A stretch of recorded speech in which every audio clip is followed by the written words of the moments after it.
c'est Clexel Orage. Donc aujourd'hui on se retrouve pour une nouvelle vidéo. Donc on va essayer d'apprendre ensemble comment lire les modèles météorologiques. Donc d'abord, qu'est-ce que sont les modèles météorologiques? Bien, c'est simplement des simulations qui sont créées par des supercalculateurs du temps à venir à partir des relevés qu'il y a sur la Terre entière actuellement.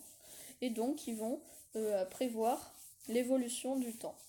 Alors il existe bien sûr des centaines de modèles et notre but ça va être d'essayer de pouvoir les lire, de pouvoir voir quel temps, quelle situation donne quel temps tout simplement, et de pouvoir essayer de choisir quel modèle semble nous être le bon, parce que finalement le but d'un météorologue est de choisir tous ces modèles, le scénario qui est le plus probable.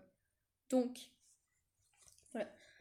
Donc tout d'abord, on va voir sur ce modèle. Donc c'est un modèle américain, le GFS, Global Forecasting System, avec mon anglais pourri. Voilà.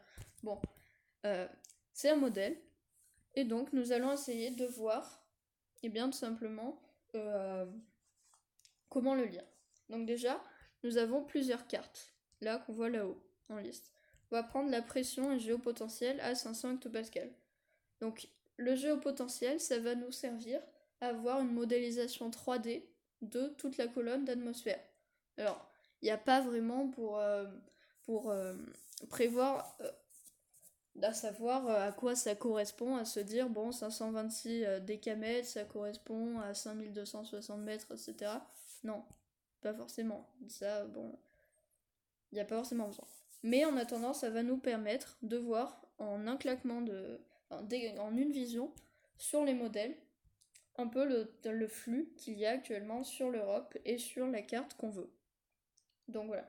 Donc déjà, là, sur cette carte, il y a un autre paramètre qu'on peut voir, c'est la pression. Donc, il faut savoir que autour d'une dépression, qu'on voit là-haut, par exemple, là au-dessus de l'Islande, à 940 hectopascales, les vents tournent dans le sens inverse des aiguilles d'une montre, dans l'hémisphère nord. C'est l'inverse de l'hémisphère sud. Donc là, on est dans l'hémisphère nord, donc on voit que le vent est très fort, parce que plus les isobars, donc ceux qu'on voit là, sont resserrés, les lignes blanches qu'on voit, sont resserrés, et plus il y a du vent au sol. Donc plus il y a une différence de pression sur un court kilométrage.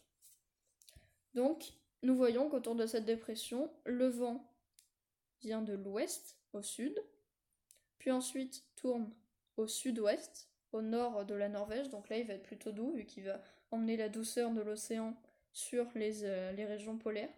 Puis ensuite il va tourner à l'est, s'enrouler autour de la dépression comme on le voit, et puis redescendre dans un flux de nord-est assez froid vers le sud du Groenland. Donc voilà, et ensuite il refait une boucle. C'est l'inverse pour les anticyclones où le vent tourne dans le sens des aiguilles d'une montre. Donc là on en voit un entre les Açores et la France dans le cyclone, et on voit que le vent vient de sud, au sud de Terre-Neuve, puis d'ouest. Là il est très léger, c'est une simple brise. Et puis ensuite sur l'Europe de l'Est, il retourne plus ou moins au nord. Là on suit cette ligne blanche. Il retourne au nord, apportant donc là de l'air froid car c'est un flux de nord-est.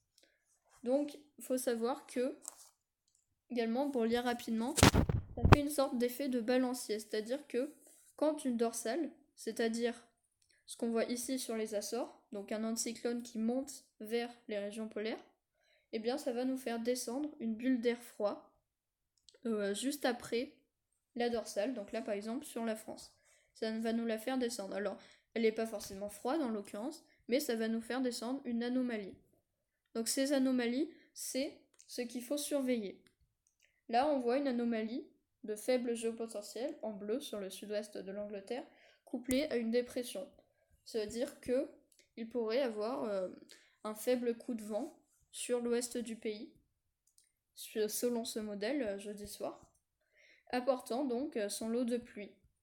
Et ensuite, on voit que, eh bien, avec les hautes pressions, mine de rien, qu'il y a autour, ce Talweg, parce que ça c'est une dorsale et ça c'est un Talweg, donc l'anomalie qui plonge à côté de la dorsale, on en voit un autre là.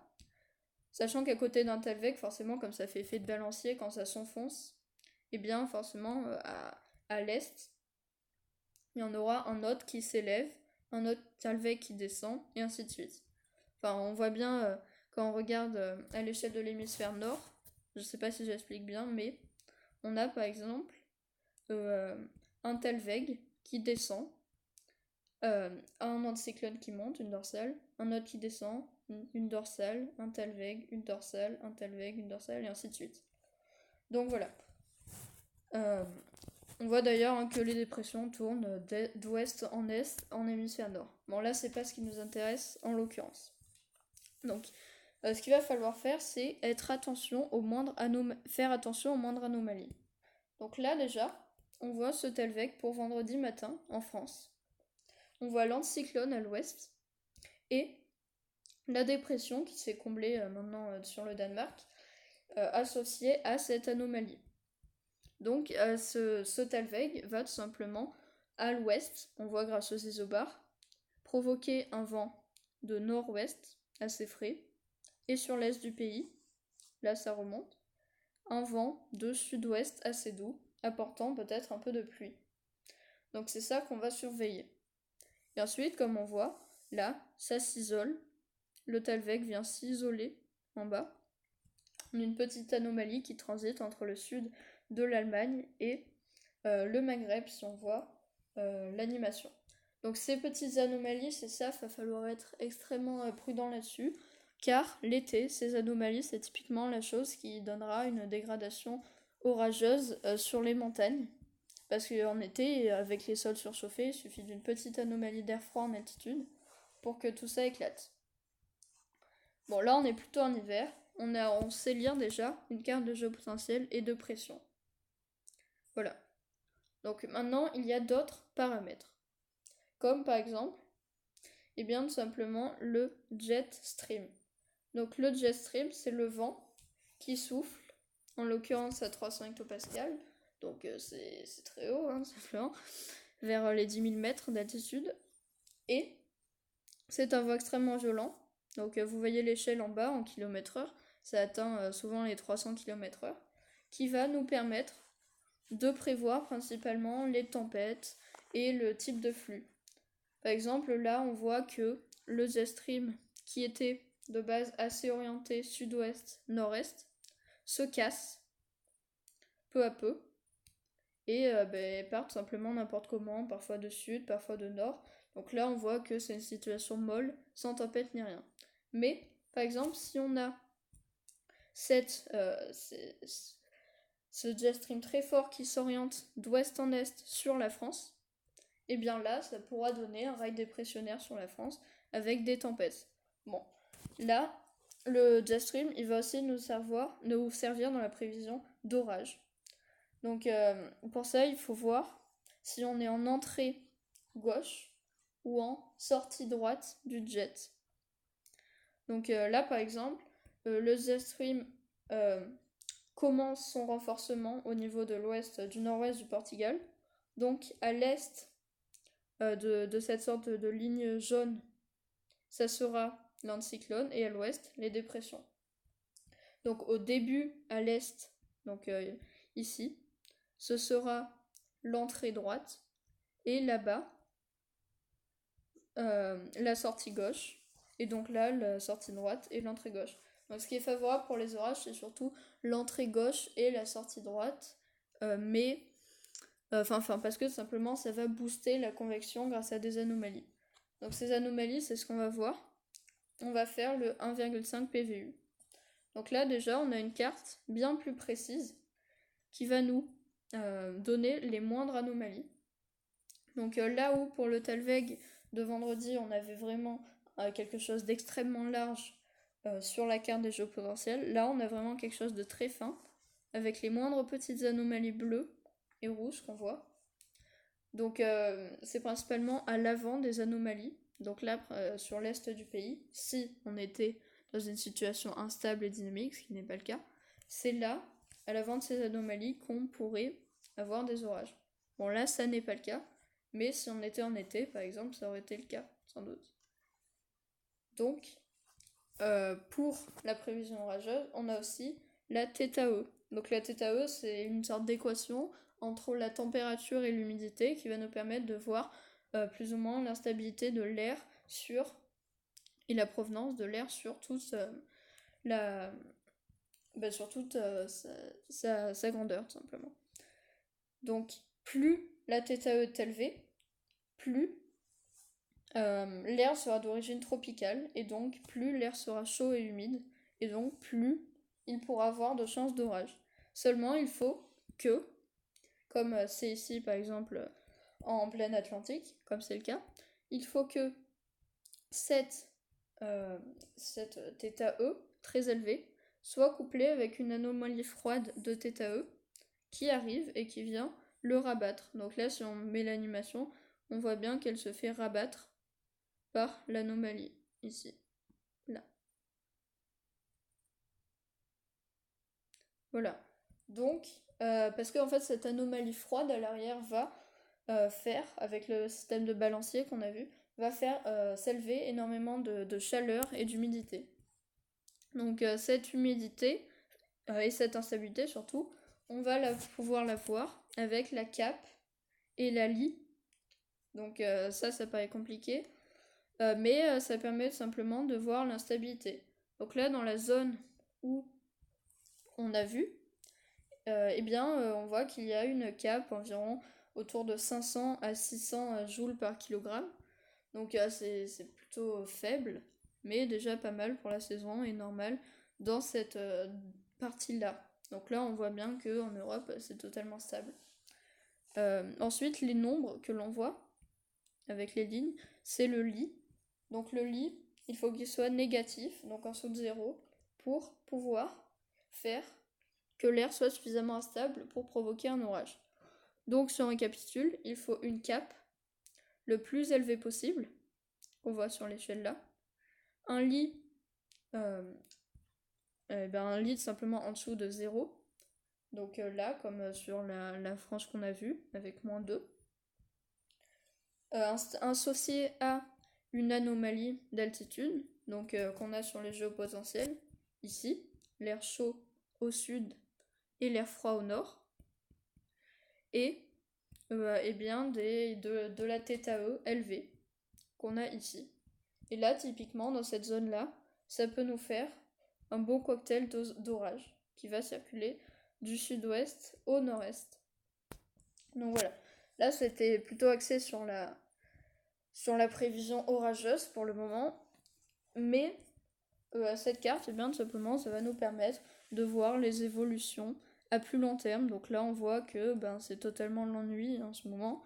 Là, la semaine prochaine, de nouveau rien de spécial à prévoir avec l'anticyclone qui reste sur la France, dans un flux de sud-ouest qu'on voit, donc qui vient des Açores jusqu'en nord de la Russie.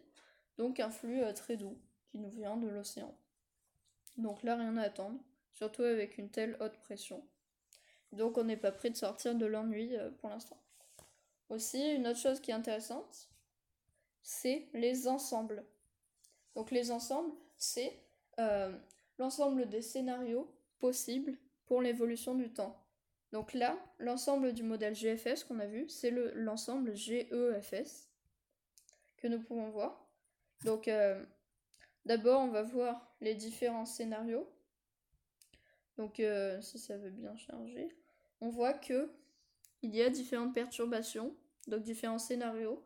Donc c'est simplement les différentes façons dont le temps peut évoluer ces prochains jours. Donc voilà, là si on fait un panel, on voit par exemple toutes les situations possibles. Si on met dans 108 heures, ça sera toutes les situations à échelle européenne possibles samedi. Donc là on voit qu'il y a des divergences, hein. Par exemple là, dans le run de contrôle, on serait vraiment dans l'anticyclone, alors que dans la perturbation 1, donc le premier scénario, pas le plus probable, hein, c'est juste qu'il y en a 20, ils sont répertoriés, on aurait une goutte froide, donc la chose bleue qu'on voit sur le nord-est de la France, qui ferait de la pluie, là on l'a pas, etc. Donc on voit que c'est un scénario plutôt minoritaire. Mais au lieu de s'embêter à regarder tous les scénarios, on peut voir où c'est fiable grâce à l'écart type. Donc c'est ceci, l'écart type. Plus le nombre est bas, plus les scénarios sont en accord. Par exemple, là on voit que sur la goutte froide dont on a parlé sur le nord-est du pays, le nombre est à 5, c'est-à-dire qu'il y a plus ou moins 5 scénarios qui sont pas d'accord avec le reste et qui voient en l'occurrence une goutte froide, plus ou moins. Et ensuite, il y a la moyenne de tous ces scénarios, où ben là on voit c'est totalement lissé, comme c'est une moyenne, mais c'est un anticyclone. Mais d'ailleurs, on n'est pas prêt de sortir de l'ennui, hein, même si on regarde dans ultra longtemps. Bon là, c'est pas vraiment prévisible, là, dans ce cas, il faut vraiment regarder que la moyenne, parce que ça sert à rien de regarder une seule perturbation, parce que tout simplement, ça a le temps de changer 400 fois entre les deux. Mais en regardant la moyenne, on a quand même une indication qu'on devrait encore avoir un anticyclone à 1030 hectopascales sur la France, et donc bien s'ennuyer. Voilà. Avec ça, sinon, on peut regarder. Ils sont faits. Enfin, qu'est-ce qu'ils sont faits? Les diagrammes, tout simplement. Donc, les diagrammes, c'est l'ensemble des scénarios possibles. Donc là, on va voir pour Marseille, par exemple. Sur 15 jours, c'est toutes les perturbations, donc les scénarios qu'on a vus sur les cartes avant, qui sont représentés par un tube. Et donc voilà, et plus les tubes sont écartés, là par exemple, c'est la température à 850 hectopascales, donc 1500 mètres environ. Plus les tubes sont écartés, plus il y a de la divergence entre les modèles. Par exemple, ce tube-là, il voit 15 degrés à 850 hectopascales, qui serait très très doux pour la saison. Et il y en a d'autres à -5, ce qui ferait froid, clairement. Mais on voit que la plupart se rangent entre 1 et 5 degrés. Ensuite, en bas, on voit la courbe des précipitations. Bon, là, c'est plutôt sec. On peut mettre, par exemple, le cumul des précipitations. On voit que selon les scénarios les plus optimistes, ça serait pas plus de 15 mm à Marseille d'ici dans 15 jours. Donc on voit que, bon, c'est pas pour tout de suite les orages. On a aussi, par exemple, l'instabilité là-dessus avec la TTAE, ce dont on a parlé. Là, la TTAE, on voit qu'elle est basse, vers 25 degrés. Et on voit qu'il n'y a pas de cap. Donc là, si on prend une échelle de cap et de θe, on peut dire que sous les 40 degrés en θe, c'est plutôt frais pour de la θe, c'est-à-dire que les orages auront quand même du mal à se déclencher s'il n'y a pas vraiment d'anomalies d'altitude couplées ou beaucoup de cap. Et au-dessus de 50 degrés environ en θe, là vraiment l'air est tropical et les orages peuvent se développer en étant violents. Et pour la cape, disons qu'entre 100 et 400 joules par kilogramme, c'est un risque plus ou moins marginal. Entre 400 et 800, risque d'orage faible. Entre 800 et 1600, là, si c'est associé à une θe de plus de 50 degrés, ça peut devenir vraiment explosif. Et au-dessus de 2000 ou 3000, là, c'est l'orage de l'année, quoi. Enfin, si c'est associé, bien sûr, à une anomalie. Donc, c'est tout pour les modèles à la maille large, donc à l'échelle européenne. Ils sont faits surtout pour prévoir dans plutôt longtemps, pour les prochains jours, enfin plus de 5 jours, si possible. Et sinon, on a les mailles larges, là, dont je vais faire une vidéo. J'espère que j'aurai bien expliqué parce que c'est pas vraiment ma spécialité d'expliquer, disons. J'espère que vous avez compris, sinon posez des questions dans les commentaires et j'essaierai d'y répondre. Merci et à bientôt.